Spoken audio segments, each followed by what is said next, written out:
The quality of self-discipline is something that you can learn by continuous practice, over and over, until you master it. Once you've mastered the ability to delay gratification, the ability to discipline yourself to keep your attention focused on the most important task in front of you, there is virtually no goal that you cannot accomplish and no task that you cannot complete.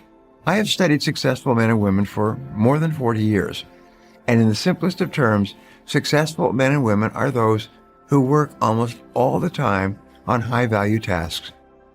Unsuccessful men and women are those who waste their time by wasting the minutes and hours of each day on low-value activities. You see, there is a crowding out principle in time and personal management. It simply says that if you spend all of your time on highly productive tasks, by the end of the day, you will have crowded out all the unproductive activities that might have distracted you from your real work and from what's really important. On the other hand, if you spend your time on low-value activities, the reverse happens. Those low-value activities will crowd out the time that you need to complete the tasks that can make all the difference in your life. And the key to this attitude toward time and personal management is always self-discipline. There are several disciplines that you need to develop if you want to achieve your full potential. The first of these is the discipline of goals. This means that you sit down with a pad of paper, a pen, and ample time to think. You think through and then make a written list of all the things that you want to accomplish in the next 1, 2, 3, 4, and 5 years. You organize the list into the various areas of your life, your career, your money, your family, your health, and the other parts that are important to you. Interestingly enough, if you can be clear about your goals and write them down, there's nothing that can stop you from achieving them. But if you're not clear, that means that you haven't written them down, there's nothing that can help you. You set priorities among your goals and rewrite your lists so that your most important goals are at the top.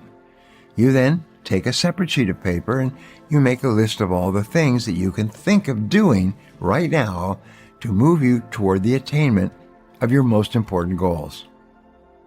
Fully 97% of adult Americans are trying to live their lives without clear, specific, written goals. This is the same as setting off across an unknown country without a roadmap.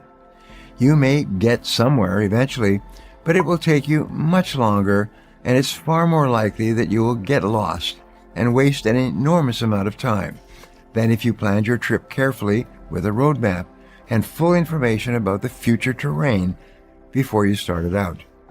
The second discipline you need to develop for success is the discipline of planning. Many people think that they are too busy to plan, or they don't give themselves enough time to plan. You will save 10 minutes in execution and getting the job done for every minute that you invest in planning.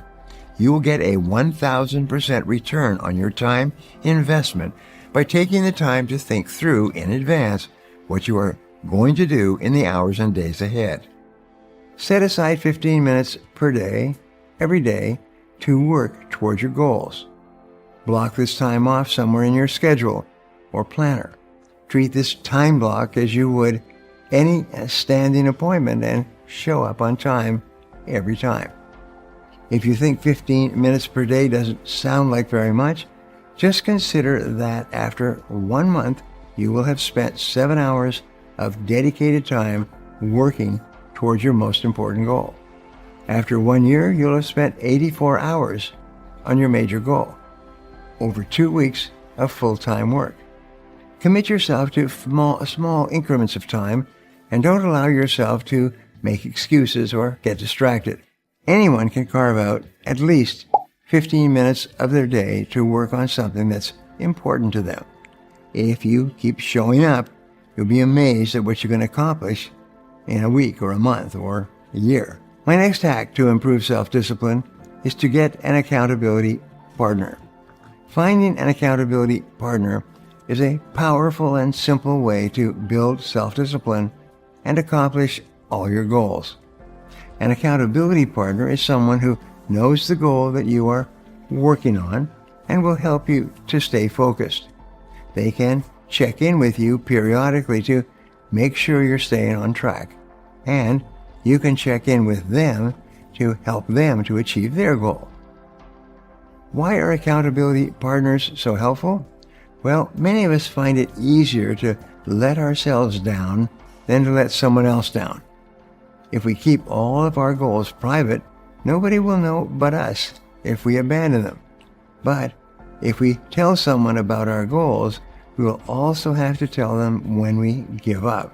This social consequence is often enough to keep us from quitting. Ask a friend or coworker to be your accountability partner. Alternatively, share with your followers on social media. Do what it takes to hold yourself accountable. Building self-discipline takes effort and energy. Help yourself out by removing any temptations that may challenge your focus and throw you off track. For example, if you're trying to lose weight, remove unhealthy foods from your kitchen and your refrigerator and pantry or lock cabinets to prevent yourself from mindlessly snacking. If you're trying to cut your spending habits, set aside a specific budget for necessities and put the rest into your savings account. In an ideal world, we would never give in to temptation and never let anything distract us from our goals. But the truth is, we're all human.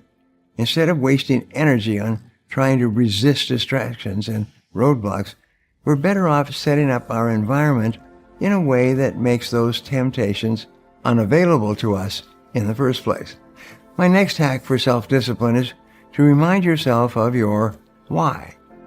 The most successful and self-disciplined people I know have aim and purpose.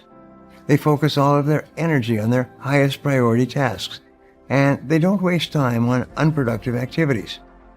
While it may seem like a superhuman feat, these successful men and women have simply capitalized on their self-discipline by remembering their why, the underlying reasons why they're working so tirelessly toward their goal. Every now and then, ask yourself, what will my life look like after I complete this goal? Or, what would my life look like if I don't complete this goal? When you remember why you are working so hard towards your goal, it becomes much easier to stay focused on how you'll get it done. Visualize yourself as a success. Reflect on the impact you hope to make. Imagine what it will feel like to be victorious. This will stoke the embers of energy and inspiration inside you and help light the way towards your potential. So clear thinking is the first discipline. It is the discipline practiced by the most successful, happiest, and wealthiest people in our society. Everybody who practices it will tell you it's incredible. And if you've never done it before, just practice it once. Sometime today, take 25, 30 minutes, take an hour if you can, and just sit quietly by yourself and allow your mind to calm. Sometimes it's called mind calming. And just allow yourself to calm down and think. And the most amazing things will happen. You'll start to make better decisions. You'll start to hear what is called the still small voice within. And this still small voice sometimes will shout at you so loudly, you will be amazed. Now here's another way to think better. When you're dealing with any kind of a situation, write down every detail of the problem or situation. Take a sheet of paper, and the rule is think on paper, and write down every detail. How it happened, what's going on, the problems, the concerns, the cost, who's involved. Just write it down. And the most amazing thing happens between the head and the hand. As you're writing out all the details, sometimes exactly the right choice pops out at you. It becomes clear, but you would not have triggered that superconscious solution if you hadn't taken the time to think on paper. You know, Aristotle once said that wisdom, which is the greatest of all human desires, wisdom is the ability to make good decisions, is a combination of experience plus reflection. Experience plus reflection. In other words, you have an experience and then you reflect on the experience and you think about, what does that experience mean to me? How can I use that? What can I learn from it? So reflecting on your experiences, and the best way to do that is to go for a walk. just going for a walk where you can't listen to anything. Don't take an iPod or anything. Just go for a walk, 30 or 60 minutes, and just walk. And while you're talking and reflecting upon something that's going on at work or at home, you'll be amazed at the quality of ideas that will come into your mind. To improve your thinking, talk it over with someone else who you like and trust, and give them the details and ask them to give you their feedback, give you their perspective. Sometimes, especially if you're in a great relationship, the other person can give you a perspective that completely changes your ideas. A good way to think better is to ask, especially if you're frustrated or having difficulties, ask, what are my assumptions? What am I assuming about this situation that may not be correct? What if my basic assumptions about this relationship, about this job, about this product or service or this investment, what if my assumptions were wrong? Then what would I do? And here's the key to good thinking. Be open to doing something completely different. Be open to admitting the possibility that you could be wrong and doing something completely different. And what that does is it opens up your mind and your perspective so you can see all kinds of possibilities that you may not have seen before. The discipline of daily goal setting will change your life. Why? Well, we know that focus and concentration are essential to success. There are some skills that are helpful to success, but focus and concentration are indispensable. If you cannot focus and you cannot concentrate, then you have to work for someone else who will make you focus and concentrate, who will supervise you. The ability to focus, to be clear about what you want, and then to concentrate single-mindedly on achieving it are both habits or disciplines that you can learn through practice. So you start off in the discipline of daily goal setting. You start off and you ask this question. And this is the big question. What do I really want to do with my life? What do I really, really, really want to do with my life? Why am I here? If I could do anything at all, what would I want to do with my life? And there's a great question that you can use to clarify this.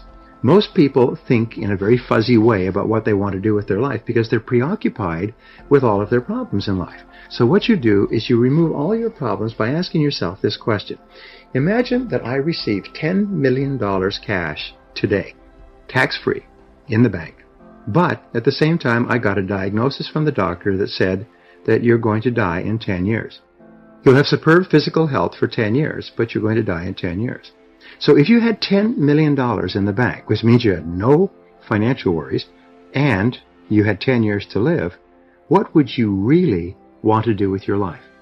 What would you do more of or less of?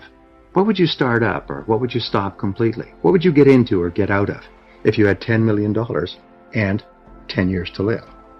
Just imagine that for the moment, because most people, again, as I said, become preoccupied with their limitations, with what they don't have, and it holds them back from deciding what they really, really want. Now, the next thing you do is take a spiral notebook, and I carry a spiral notebook around with me all the time. Take a spiral notebook and write down 10 goals that you'd like to accomplish in the next 12 months or so. Write your goals in the present tense as though they already existed. Don't say, I will earn X number of dollars in the next 12 months. Write them down as though you are already earning it. Say, I earn X number of dollars in this year. I always write the words by at the end of every goal. I earn X number of dollars by December 31st, 2007. I achieved this goal by June 30th, 2008, and so on. So when you give your subconscious mind a deadline, it works on it 24 hours a day. When you write down a goal, make sure it's positive. Don't say, I will quit smoking. Say, I am a non-smoker. Don't say, I will lose weight. Say, I weigh X number of pounds. And when you give your subconscious mind a command in the present tense that is contrary to your current situation, your subconscious mind goes to work to resolve this dynamic tension and make your external reality consistent with your new orders, your new commands, your new goals. And finally, always write your goals in the personal tense. Use the word I, because only you in the whole universe can use the word I relative to yourself. You use the word I. You say, I earn, I drive, I achieve, I acquire, I accumulate, I live in. In other words, always follow the word I plus an action verb. Then you take a spiral notebook and you write down at least 10 goals. You can work on 10 to 15 goals at a time, but never less than 10. Your subconscious and superconscious minds have incredible power, so give them lots of stuff to work on. And then what you do is every single day you write down and rewrite your goals. Every single day you take out your spiral notebook and write down your goals once more. And I get out every morning before I start off, I plan my day, and then I write out my 10 goals. Every morning before you start out, you reprogram your subconscious mind and then start your day. My promise to you is this. If you will do this for 1 month, actually 21 days is good enough, your whole life will change. You'll see changes that are astonishing. People come up to me at every single seminar and say, it was incredible. I started to write my goals every day. I accomplished 8 of them in 6 months. I accomplished 5 in a week. I accomplished most of them within 12 months. It's transformed my life. So all I ask you to do, if you're not already doing it, is give it a try. Now, the discipline of daily time management. And of course, we know that. The rule is that every minute spent in planning saves 10 minutes in execution. So disciplining yourself to plan your day thoroughly before you begin will save you at least 10 minutes for every minute you spend in planning, and according to the research, it will increase your productivity by 25 to 50%, maybe even double your productivity for every day that you plan. You see, if you're not working from a plan, then you just respond and react to whatever's going on. Somebody comes in, phone rings, there's an interruption or a problem, and you're off and running. But if you have a plan, you just keep working the plan. It gives you a track to run on, so you just keep working your plan. Begin the discipline of daily time management by making a list. Start off with a sheet of paper, again, think on paper, and write down everything you have to do in the course of the day. The very best time to make this list is the night before. If you do this, then your subconscious mind works on your plan all night long, and you often wake up in the morning with great ideas to implement your plan. Then you organize your list by priority before you begin. You don't just jump into it. Use the 80-20 rule that says that 20% of the items on your list will account for 80% of the value. Which are the most valuable? This is the hardest of all disciplines to learn. It's the essence of my teaching worldwide. It is the key to supercharging the quality of your life and your results. If you can start every morning with a list organized by priority and start on your number one task and stay with it till it's done, you will supercharge your life. You will release endorphins in your brain that causes you to feel great. You will motivate yourself and energize yourself and propel yourself into all your other tasks. You'll get twice as much done on any day where you start and complete your major task first thing than on any other day. The discipline of time management will then spread to all your other disciplines. When you can demonstrate each morning that you have the self-control, self-mastery, self-discipline to start and complete your most important task, you just feel fabulous about yourself. Now, the fifth discipline is the discipline of excellent health habits. Your goal should be to live to be 100 in sound physical health. Today, the average lifespan in America is approaching 80, which means 50% of people will die above that and 50% of people will die below.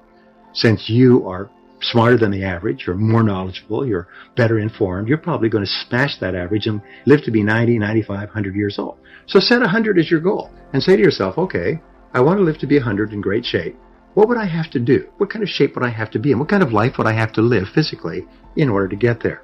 So first of all, design your ideal body. If your ideal body was perfect, in other words, weight, fitness, tone, stretch, flexibility, and everything, if your body was perfect, what would it look like? And make a list of all the things. Remember, when you were a child, your body was perfect. And if your body's not perfect now, it just means that maybe you've forgotten to do a few things or you've done a few things you shouldn't have done. So start off with a clear picture of your perfect body and recognize that that is possible for you. Now, the key to physical health has always been contained in the 5-word formula: eat less and exercise more. Eat less and exercise more. Every single person who studies the subject, and now more and more people realize that the key to success is to eat less and exercise more, and to exercise every day. So discipline yourself to exercise daily. The very best time, of course, is in the morning. If you get up in the morning and exercise immediately, even if it's just stretching or going for a walk or riding a life cycle or walking on a treadmill, it doesn't matter what it is. If you get up in the morning and exercise immediately, not only will your body continue to burn calories all day, not only will you be more alert because you'll have highly oxygenated blood flooding your brain first thing in the morning, but you'll develop the discipline of starting on something that you would normally not want to do and getting it done, getting it out of the way. The more times I read about wealthy people, successful people, top business people, it's amazing how many of them get up at 5 o'clock and work out for an hour. It's absolutely astonishing. Over and over again, you see their daily routine is they get up at 5 or 5:30 and they work out for an hour. before they start planning and organizing their day. If you can discipline yourself to do that, it'll have an enormous impact on your life. Also, when you exercise first thing in the morning for 30 to 60 minutes, your brain releases endorphins, which, as I said, make you happy. They make you feel exhilarated, make you feel more creative, more positive. You'll feel more personable. You're more eager to get to work and so on. So morning exercise just starts you off in fantastic mental and physical condition. Now, to get rid of any extra weight that you might have, just eliminate the 3 white poisons. The 3 white poisons are anything that has flour in it, white flour, wheat flour, any kind of flour, makes you overweight. It sticks to your gut, to your hips, and to your thighs. Eliminate sugar and any sugar products. Eliminate desserts, eliminate donuts, eliminate soft drinks. Don't eat things with sugar in it, and eliminate salt. Don't put any salt on your food. There's plenty of salt in everything you do. I ran into a friend of mine recently who lost 20 pounds. I looked at him. He was just swaying. I mean, his suit jacket was swaying back and forth like a tent on a tent peg in the wind. I said, geez, I said, you've lost a lot of weight. I said, how did you do it? He said, I tried everything. I exercised. He said, I walked. I tried everything. He said, I finally stopped eating anything white. I stopped eating flour, foods, sugar, and salt. He said, dropped 22 pounds in 60 days. Never came back. And I've had people tell me that all over the world. So if you can discipline yourself to only eat fruits, vegetables, and proteins, no pasta, no bread, no rolls, no cakes, no desserts, no Cokes, no Colas, and no salt. If you can just do that, you'll see yourself losing weight from the first day. Some people will lose 3 or 4 pounds in the first week that they stop adding salt to anything. And then, of course, drink lots of water. Drink 8 glasses of water a day, and what that does is it washes all the impurities out of your system. Very simple process. Eat more salads. And here's a real kicker. Eat before 6 p.m. at night. Eat salad, eat light, and eat before 6 p.m. Everything you eat after 6 p.m., you accumulate. Everything you eat before 6 p.m. burns up before you go to bed. Don't eat within 3 hours of going to bed. Just eat a light or medium light at dinner, salad with a little bit of protein, before 6 p.m. or at 6 p.m., and you'll be astonished. The next morning, you'll be thinner. It's absolutely remarkable. Now, I'd love to hear from you. So my question today is, what will you use these newfound self-development disciplines to achieve this year?